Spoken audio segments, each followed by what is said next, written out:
The Fall to Madness by Alexander Slavros. Chapter 2. It all began with an ancient tome. I had discovered it in a forgotten storage room beneath the university library, which had been locked away for who knows how long. Few people read nowadays, but even the books we see today can't compare to this tome that I had found. It was much thicker than anything printed today, though nearly all the books in this forgotten room seemed to share that quality. Still, this particular tome stood out as it felt older than the rest, its cover completely faded and torn, coated in dust that firmly clung to it, the spine barely holding the thick layer of pages within. Some were most certainly missing, as when I turned over the cover, the page thereafter immediately greeted me with a barrage of mysterious text.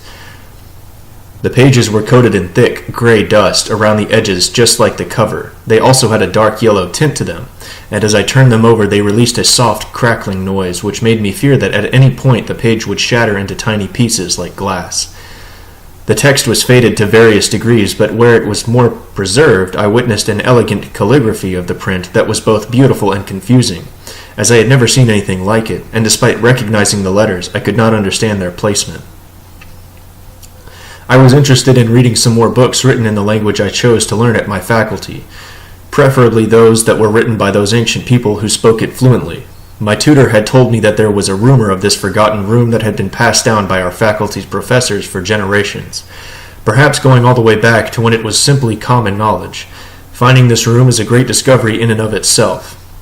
But sadly, there are so few people actually interested in this field that uncovering all of the secrets within may take us at least as many generations as it took to forget of the room's existence.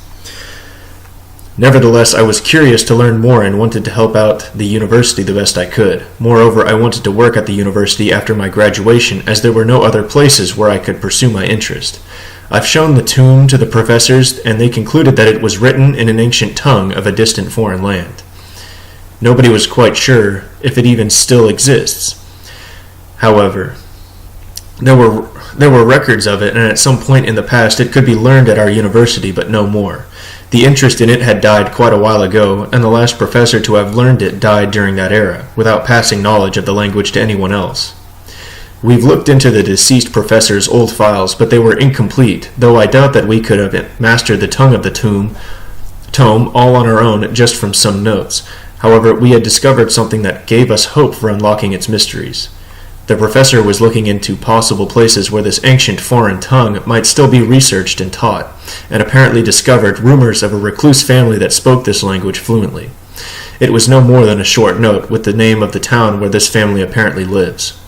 I've talked about this lead with the professors, and we have agreed that after graduation, with all my studies done and me officially joining the faculty, I could volunteer to go to this town and locate the family. I would present them the tome, and perhaps, with their help, find out its history and learn its content. Possibly even learn the language itself. This project filled me with excitement, making me relive those same sensations I felt when learning my first forgotten language. The prospect of helping out my university also made me feel important and useful. My excitement and joy only grew over graduation and the celebrations that followed. Better still, I had found myself a partner who agreed to go with me on my journey to the town. The town in question, as my partner told me, actually hosts a summer festival where we could continue celebrating our graduation and have some fun while I conduct my research. That concludes Chapter 2. Okay.